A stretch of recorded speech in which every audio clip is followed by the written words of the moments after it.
بسم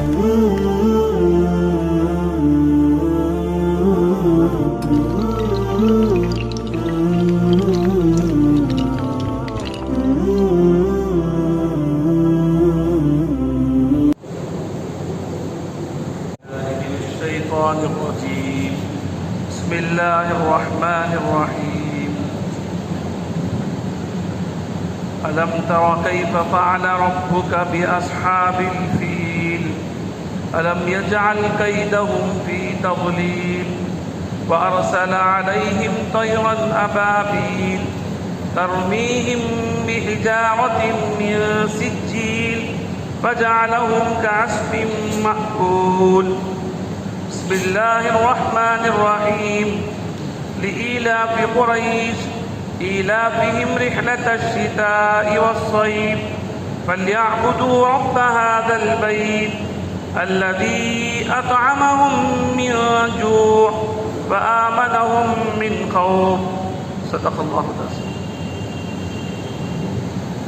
رب اشرح لي صدري ويسر لي أمري واحلل عقدة من لساني يفقهوا قولي قالوا سبحانك لا علم لنا إلا ما علمتنا إنك أنت العليم الحكيم اللهم علمنا مراشد أمورنا وأعذنا من شرور أنفسنا ومن سيئات أعمالنا اللهم آنس وحشتنا في قبورنا اللهم ارحمنا بالقرآن العظيم واجعله لنا إماما ونورا وهدى ورحمة اللهم ذكرنا منه ما نسينا وعلمنا منه ما جهلنا وارزقنا تلاوته آناء الليل وآناء النهار واجعله لنا حجة يا رب العالمين اللہ تعالیٰ سے دعا ہے کہ اللہ تعالیٰ ہم سب کو ہر وقت قرآن اور سنت پڑھتے رہنے کی توفیق عطا فرمائے اور اس میں تدبر اور تفکر کرنے کی توفیق عطا فرمائے اور قرآن اور سنت کے مطابق ہمیں اپنی زندگی کو ڈھالنے کی توفیق عطا فرمائے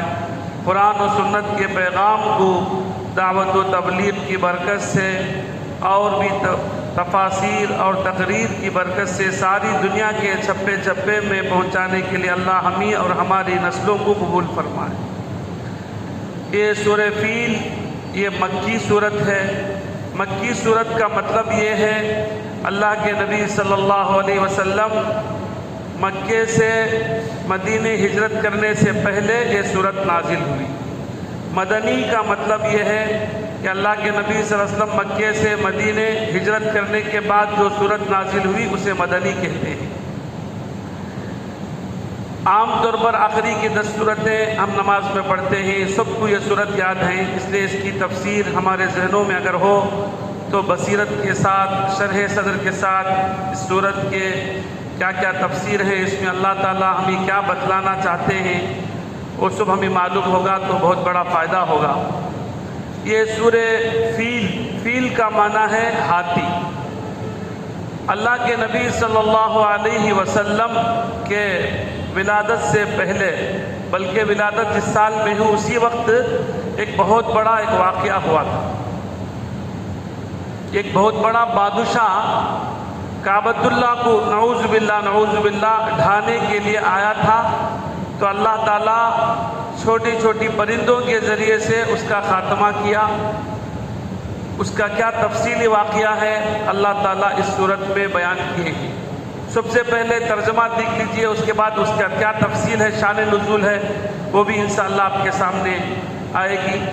اللہ فرماتے ہیں اے نبی صلی اللہ علیہ وسلم کیا آپ نے نہیں دیکھا، حالانکہ اللہ کے نبی صلی اللہ علیہ وسلم تو اس وقت نہیں تھے لیکن قریب میں وہ واقعہ ہوا تھا، ابھی وہ تازہ تھا، سب لوگ اس کا تذکرہ کر رہے تھے، اس لیے فرما رہے ہیں یا علم ترا کا معنی جاننا ہے، کیا آپ نہیں جانتے، کیا آپ نے نہیں دیکھا، کیا آپ نے نہیں جانا کہ آپ کے پروردگار نے ہاتھی والوں کے ساتھ کیا کیا، کیا ان کے سازشوں کو برباد کر دیا اور ان پر پرندوں کو بھیجا، پرندوں کے ٹکڑیوں کو، پرندوں کے فوجوں کو بھیجا، جو پرندے بالکل جو ہے پتھر، کنکریوں کے پتھر آ کر ان پر برسا رہے تھے اور اللہ نے ان کو کھائے ہوئے بھوسوں کی طرح کر دیا۔ کیا واقعہ ہے اصل تفصیلی واقعہ؟ مدینے کے دائیں جانب میں یمن ایک بستی ہے، وہاں ایک بہت بڑے ظالم بادشاہوں کا وہاں ان کی سلطنت تھی۔ ان کو جو ہے ملوک حمیر کہتے ہیں، حامیم یارا حمیر۔ ان میں ایک بادشاہ تھا ذو نواس کر کے، ذال واو نون واو الف سین، ذو نواس کر کے، بہت ظالم بادشاہ تھا۔ ابھی اسلام سے پہلے واقعہ ہے، اللہ کے نبی صلی اللہ علیہ وسلم کے آنے سے پہلے۔ اس وقت اہل حق جو ہے نصارہ تھے، عیسیٰ علیہ السلام کو ماننے والے بالکل ختم ہو گئے تھے، لیکن اہل حق تب بھی تھے، انجیل کو ماننے والے یمن میں بھی تھے۔ تو یہ جو ذو نواس بادشاہ ہے وہ اہل حق نصارہ کو بہت زیادہ ستاتا تھا، بہت زیادہ ظلم کرتا تھا، اور ایک بہت بڑا ایک خندق کھود کر تقریباً 30,000 اہل حق نصارہ کو اس میں جلا دیا۔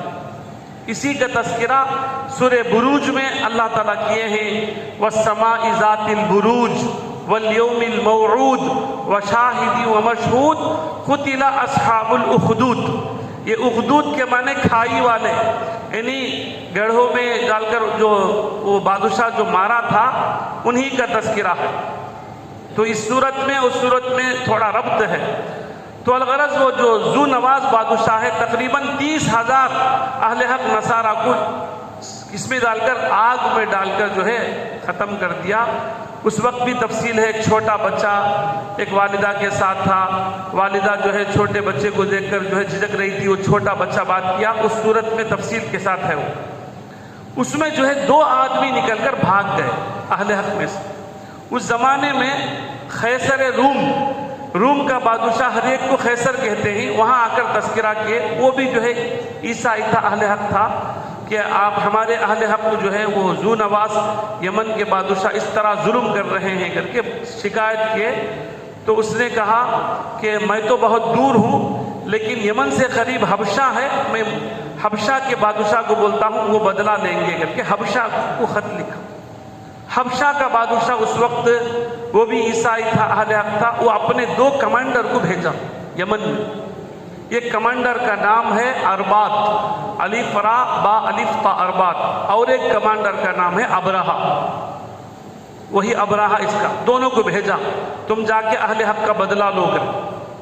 وہ دونوں گئے، جا کر وہ ذو نواس بادشاہ کا ایسا بدلہ لے، ایسا بدلہ لے، پورے وہ یمن میں وہ ظلم کو ختم کر کے آخری میں وہ ذو نواس بادشاہ بھاگ کر ایک دریا میں ڈوب کر مر گیا۔ اب یہ دونوں وہاں حکومت کر رہے تھے، کرتے کرتے ان دونوں میں پھر لڑائی ہو گئی، دونوں میں لڑائی کر کے ابرہہ جو ہے وہ اربات کو ختم کر کے شکست کر دیا۔ بعد میں نجاشی کی طرف سے یمن کا گورنر ابرہہ بن گیا۔ اب بن کر وہاں بھی عرب کے لوگ تھے، لیکن حج کے موقع پر وہاں کے عرب لوگ سب کعبۃ اللہ کو آتے تھے، کعبۃ اللہ کا بہت تذکرہ تھا، حالانکہ بت پرستی ان میں عام ہو گئی تھی، لیکن کعبۃ اللہ کی عظمت ان میں تھی۔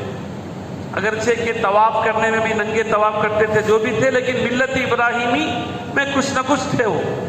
لیکن اسے جو ہے حسد ہو گیا کہ ہمارے یمن میں ہم رہتے ہوئے سب لوگ مکے کو جا رہے ہیں کر کے، ہم یمن میں ایک کنیسہ بنائیں گے، ایک چرچ بنائیں گے، ایک بہت بڑا چرچ بنائیں گے۔ اتنا بڑا چرچ تفسیر کی کتابوں میں ہے، اتنا اونچا بنایا کہ اسے اونچے اٹھا کر دیکھ بھی نہیں سکتے تھے، جواہرات، ہیرے جواہرات سے بالکل بہت بڑا کنیسہ بنایا، کنیسہ کہتے ہیں چرچ کو، اور یہ اعلان کیا کہ کوئی بھی جو ہے کعبۃ اللہ کو نہیں جانا، یہی جو ہے طواف کرنا ہے۔ اس وقت جو ہے عرب کے جو قریش تھے ان میں عدنان اور قحطان، اس طرح کے چند قریش کے قوموں کو جو ہے غصہ آ گیا کہ ہمارے کعبۃ اللہ کے خلاف یہ بن رہا ہے کر کے جوش آ کر ان میں سے رات میں کوئی ایک قریش جو ہے کعبۃ اللہ کے اندر استنجا کر وہ کنیسہ کے اندر استنجا کر دیا، اور ایک قریش کے چند وہ گھوڑے وغیرہ تھے، ایک آگ لگ کر اس میں نقصان پہنچا دیا۔ تو اسے بہت غصہ ہو گیا، قریش جو ہے ہمارے کنیسے کو جو ہے جلا دیے کیا کر کے، ہم کعبۃ اللہ کو اٹھائیں گے کر کے وہاں سے فوج لے کر نکلا۔ یہ ہے اصل واقعہ۔ نکلتے وقت اپنے بادشاہ کو جو ہے نجاشی کو بولا کہ میں اس طرح میں کعبۃ اللہ کو ڈھانے کے لیے جا رہا ہوں۔ تو وہ نجاشی بھی جو ہے وہ بھی اس وقت کعبۃ اللہ کا دشمن تھا، وہ اپنا ایک مضبوط بہت بڑا ہاتھی، وہ ہاتھی کا نام بھی مسلمان کا نام ہے، محمود نامی ہاتھی کو بھیجا، نام بھی محمود کر کے، بہت بڑا زبردست ہاتھی تھا اس زمانے میں، وہ ہاتھی کے مثال کوئی بھی ہاتھی نہیں تھی، بے نظیر لاجواب بھاری بھرکم بہت بڑا ہاتھی، ایلیفینٹ یا نہیں بھیجا، اس کے ساتھ اور ایک 8 ہاتھی کو بھیجا۔ کیوں؟ کعبۃ اللہ بہت مضبوط تھا، وہ اس کے اندر دروازے بہت مضبوط تھے، تاکہ یہ ہاتھی کو بن کر کھینچ کر نعوذ باللہ کعبۃ اللہ کو ڈھا دے۔ آج بھی ہمارے دشمن بہت سے مسجدوں کو ڈھانے کے لیے کوشش کر رہے ہیں۔ یہ آیت میں ہمارے لیے بہت بڑی نصیحت ہے۔ تو کیا ہوا دیکھیے، تو اس وقت وہاں سے نکل کر جو ہے ایک ذو نفر کر کے ایک بادشاہ تھے، ایک وہاں قبیلے تھے، انہوں نے مقابلہ کیا قریش میں سے، لیکن اللہ کا کرنا ایسا ہوا، اللہ تعالیٰ اسے بہت زیادہ اعتبار سے ذلیل کرنا تھا، اس لیے ذو نفر اس وقت بظاہر ان کے سامنے وہ ہار گئے، اسے قید کر کے ان کو بھی لے کر گیا۔ جاتے جاتے طائف سے آگے جو لوگ عمرے کو حج کو گئے ہیں، یمن سے وہ آ رہا تھا، تو قبیلے خثعم کر کے وہاں کے ایک بادشاہ، ان کا نام ہے نفیل بن حبیب کر کے، وہ بھی مقابلہ کیے، تو وہ بھی ان کے سامنے اللہ تعالیٰ شروع میں تو اسے کامیاب دیتا رہا، وہ بھی ہار گئے، اسے بھی وہ ان کو قید کر کے دوسروں کو عبرت کرنے کے لیے ان کو بھی لے کر آئے۔ آتے آتے طائف میں آیا، طائف کے لوگ وہ زمانے میں اللہ کے نبی صلی اللہ علیہ وسلم کو پہلے ستائے نا، وہ لوگ قبیلے بنو ثقیف، وہ لوگ کیا بولے، وہ لوگ جان گئے کہ ہمیں مقابلہ نہیں کر سکتے، کیونکہ اوپر سے دیکھ کر آ رہے ہیں کہ سب سے، اس لیے وہ کہا کہ ہمارا ایک بت ہے لات کر کے، افرأیتم اللات والعزیٰ کر کے ہے، نہیں لات، اردو کی لات نہیں ہے، عربی میں اللہ ہے نہیں، اللہ کا مؤنث لگا ہے لات کر کے، عزیز اللہ کا نام ہے، اسے عزیٰ کر کے لائے ہوئے، عزیٰ کر کے، تو وہ اللہ کر کے ہے نا، یہ اگر مذکر ہے یعنی یہ مرد بنا ہے کر کے، لات کر کے وہ مؤنث لائے تھے، اس کا بہت بڑی مورتی اسٹیچو بنا کے رکھے تھے طائف میں، اور عرب وہ طائف والوں نے کہا اسے ابرہہ سے، ہمارے لات کو تمہیں چھیڑو نہ کو، ہمیں بھی تم نہ چھیڑتے نہیں بول کے آپس میں مصالحت کر دی، بلکہ آگے بڑھ کر یہ لوگ کیا کیے، ہم اپنا ایک کمانڈر کو دیتے ہی، یہ لے کر تمہیں جو عرب لوگوں کا مقابلہ کرو، کعبۃ اللہ کو توڑو کر کے دھوکہ دے دی۔ ابو رغال، الف با واو را غین الف، ابو رغال کر کے ایک آدمی کو بھیج دیے، وہ بھی ساتھ لے کے آ کر کعبۃ مکے سے پہلے مغمس ایک جگہ ہے، مین غین میم سین، مغمس میں عرب لوگوں کے بہت سے اونٹ چل رہے تھے، وہاں میرے اور آپ کے آقا محمد عربی صلی اللہ علیہ وسلم کے والد گرامی عبداللہ، ان کے والد صاحب عبد المطلب، جن کا اصل نام تو شیبہ ہے، ان کی اونٹیاں بھی چل رہے تھے، ان کا زمانہ تھا، آ کر پورے اونٹ کو قبضہ کر لیا، قبضہ کر کے اپنے ایک آدمی کو بھیجا کہ عرب لوگوں کو بولو اس طرح میں آیا ہوں، میں کعبۃ اللہ کو ڈھانے کے لیے آیا ہوں، میرا کچھ بھی اگر تمہیں نہیں بولے تو میں کعبۃ اللہ کو ڈھا کے چلے جاؤں گا، اگر مقابلے میں آیا تو تم نہ سب ستیاناش کر دوں گا کہ حناطہ حمیری ایک آدمی ہے، اسے بھیجا جا کے بات کر پاؤ۔ حناطہ حمیری آئے، کعبۃ مکہ مکرمہ میں آئے، تو مکہ مکرمہ میں عبد المطلب تھے، ان سے سلام کر کے بولے کہ اس طرح ابرہہ وہاں ٹھہرے ہیں، مجھے بھیجے ہیں اور آپ کے اونٹ کو سب قبضہ کر لیے ہیں، اگر آپ چھوڑ دیں گے تو ہم کعبۃ اللہ کو ڈھا کے ہم چلے جائیں گے، ورنہ ہم تمہارا مقابلہ کریں گے۔ عبد المطلب بھی ان کی پرواہ کے، ہمیں بھی کوئی مقابلہ کرنے کی ہمیں کوئی بھی تمنا خواہش نہیں ہے، ہمارے اونٹ دے دیجئے، ہم کوئی بھی تمہارا کچھ بھی نہیں کریں گے کر کے ان کے ساتھ گئے۔ ایک روایت میں ان کے ساتھ اور بھی کچھ قریش کے سردار گئے۔ عبد المطلب بہت زبردست چہرے کے اعتبار سے بہت وجیح شخصیت تھے، ابرہہ ان کو دیکھ کر اپنے تخت سے نیچے اتر کر ان کو بٹھایا۔ عبد المطلب کیونکہ اللہ کے نبی صلی اللہ علیہ وسلم کا نور انہی کے نسل میں آنا تھا نا، آتے ہی آ کر بولے کہ میرے اونٹ کو تم قبضہ کر لے ہیں، میرے اونٹ کو دے دو۔ تو ابرہہ نے کہا میں تو آپ کو بہت بڑا سمجھ رہا تھا، میں تمہارے کعبۃ اللہ کو ڈھانے کے لیے آ رہا ہوں، وہ بات نہیں کر رہی تمہیں، تمہارے اونٹ پوچھ رہے ہیں کہ اگر تو انہوں بولے کعبہ کا مالک تو اللہ ہے، اللہ اس کی حفاظت کر لیں گے، میرا اونٹ کا میں مالک ہوں، میرا اونٹ مجھے دے دو بولے۔ اچھا کر کے. اور ایک روایت میں ہے کہ پورے لوگوں نے کہا اس وقت جزیرۃ العرب، اب سعودی عرب کہتے ہیں نا، اسے جزیرۃ العرب تہامہ بھی کہتے ہیں. ہم تہامہ کے جتنے پیداوار میں 3/1 حصہ تم دے دیں گے، تمہیں چلے جاؤ. تو ابرہا غرور میں تھا، کہا نہیں میں تو کعبۃ اللہ کو ڈھا کر رہوں گا، تمہارے خدا بھی مجھے چھین نہیں سکتا کر کے تکبر کی بات کیا. بہت بڑے ہاتھی میں بہت بڑا کمانڈر تھا وہ. اچھا ٹھیک ہے اپنا کام کرو. اور کو آ گئے. عبد المطلب آ کر کعبۃ اللہ کی چادر پکڑ کر خوب روئے. یہ ہے اصل چیز. کعبۃ اللہ کی چادر پکڑ کر خوب روئے، اے اللہ ہم جو کچھ کرنا تھا کیے، تیرے گھر کی تو حفاظت فرما اللہ. خوب روئے خوب روئے. سب لوگوں سے کہے مجھے یقین ہے کہ اللہ اپنے گھر کی حفاظت کرے گا، چلو ہم چلیں گے کر کے پہاڑ کے پاس ہم چلے گئے. اس کے بعد دوسرے دن وہ 2 آدمی کو قید بھی کر لیا تھا. ایک ہے ذو نفر کر کے اور ایک نفیل بن حبیب کر کے. وہاں سے نکلا. وہ نکلتے وقت کتابوں میں آتا ہے نفیل بن حبیب وہ محمود نامی ہاتھی کے کان میں بولے تو بلد امین میں ہے، مکے میں ہے، تو چلے جا. بولے یہ بولنا تھا، وہ ہاتھی بیٹھ گیا، اٹھتا ہی نہیں تھا. وہ کتنے لوگ لوہے کے اس میں ڈال کر، وہ ناک میں ڈال کر گھسیٹتے تو مکے کی طرف جانے کے لیے تیار نہیں تھا. وہ یمن کی طرف جا تو فوراً جاتا ہو، مکے کی طرف جانے کے لیے تیار نہیں تھا. آخری میں ادھر جانے کے لیے مکے کے قریب آ رہے تھے. اللہ تعالیٰ دوسرا انتظام کیا تھا، وہاں ایک دریا تھا. وہ دریا کا تذکرہ تو نہیں ہے. دریا سے پرندے نکلے، کبوتر سے چھوٹے تھے پرندے. وہ پرندے جو ہے اسے اب تک لوگ دیکھے بھی نہیں تھے. عجیب قسم کے پرندے. یہ چھوٹے چھوٹے کنکر جو ہے، منہ میں ایک کنکر، 2 پیروں میں کنکر لے کر طیرن ابابیل. ابابیل یہ چھڑی ہے اس طرح نہیں ہے، ایک عجیب پرندے تھے وہ. ابابیل عربی لفظ ہے، اس کا واحد بھی نہیں ہے. ایک قسم کا پرندہ کبوتر سے چھوٹا، بالکل لال لال قسم کے پتھر وہاں نکل رہے تھے. سب لوگ دیکھے. آ کر وہ جو لوگ جوش میں آ کر کعبۃ اللہ کی طرف گئے بھی نہیں، آ کر ایک آدمی کے اوپر ایک کنکر ڈالے. تو کتابوں میں آتا ہے پتہ نہیں وہ کیا بم تھا، وہ کیا عجیب قسم کی ایک بندوق کی طرح تھی. اوپر گرتے ہی بالکل چھید کرتے ہوئے، آدمی کے سواری کے چھید کرتے ہوئے اور ہاتھی کو چھید کرتے ہوئے نیچے جانا. پورے ہاتھیاں تتر بتر ہو کر ادھر ادھر بھاگ گئے. اللہ تعالیٰ دوسرے لوگوں کو عبرت بتلانے کے لیے پورے ہاتھیوں کو ادھر ادھر سب بھاگ گئے. پورے عرب کے اطراف میں سب لوگ دیکھے.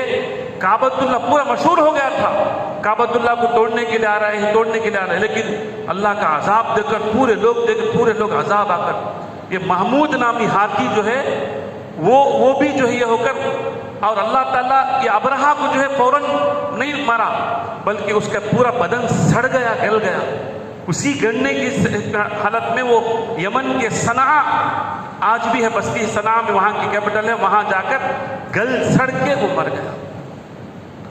اور محمود نامی ہاتھی کے جو ہاتھی باندھ تھے تو مکے میں رہ گئے. بعد میں وہ اندھے ہو گئے اور اپاہج ہو گئے. حضرت عائشہ صدیقہ رضی اللہ تعالیٰ عنہ بعد میں بہت زمانے تک بھی حضرت عائشہ صدیقہ رضی اللہ تعالیٰ عنہ کہتی ہیں، ان کی بہن اسماء رضی اللہ تعالیٰ عنہ ان دونوں کو دیکھا وہ بھیک مانگ رہے تھے. اللہ پورے عرب میں عبرت کر کے دکھایا. پورے یہ واقعے سے پورے عرب کے علاقوں میں عرب لوگوں کی دھاک بیٹھ گئی. عرب والوں کو کچھ بھی نہیں کہنا، ان کو کرتے ہی ہم نہ یہ ہو جائے گا. کیونکہ اس سے پہلے یمن جو ہے یہ مارکیٹ کا ایک بات اہم تھا، پورے سردار تھے وہ. یہ واقعے کے بعد عرب جو ہے بہت اصل ہو گئے. اس کے بعد آگے اللہ وہی فرماتے ہیں، اللہ تعالیٰ قریش کے مانوس کرنے کے لیے گرمی کے موقع پر، سردی کے موقع پر ملک شام کی طرف، ملک یمن کی طرف سفر کرنے کے لیے ان کو آسان کر دیا. اے قریشو، اللہ تعالیٰ تمہاری عزت اتنی بڑھائی کہ عرب لوگ اطراف میں جا کر تمہاری عزت بڑھا دی. چاہیے کہ تم جو ہے رب کعبہ کی، اس گھر کے پروردگار کی تم عبادت کرو. وہ رب جس نے تمہیں کھانا کھلایا، الذی اطعمہم من جوع، بھوک سے کھانا کھلایا اور خوف سے تمہیں امن دیا. یہ 2 صورت میں اللہ تعالیٰ یہی بتانا چاہتے ہیں، صحیح معنی میں ہم اللہ کی عبادت کر کے ہم اللہ سے مانگیں گے تو کوئی بھی دشمن جو ہے کبھی بگاڑ نہیں سکتا.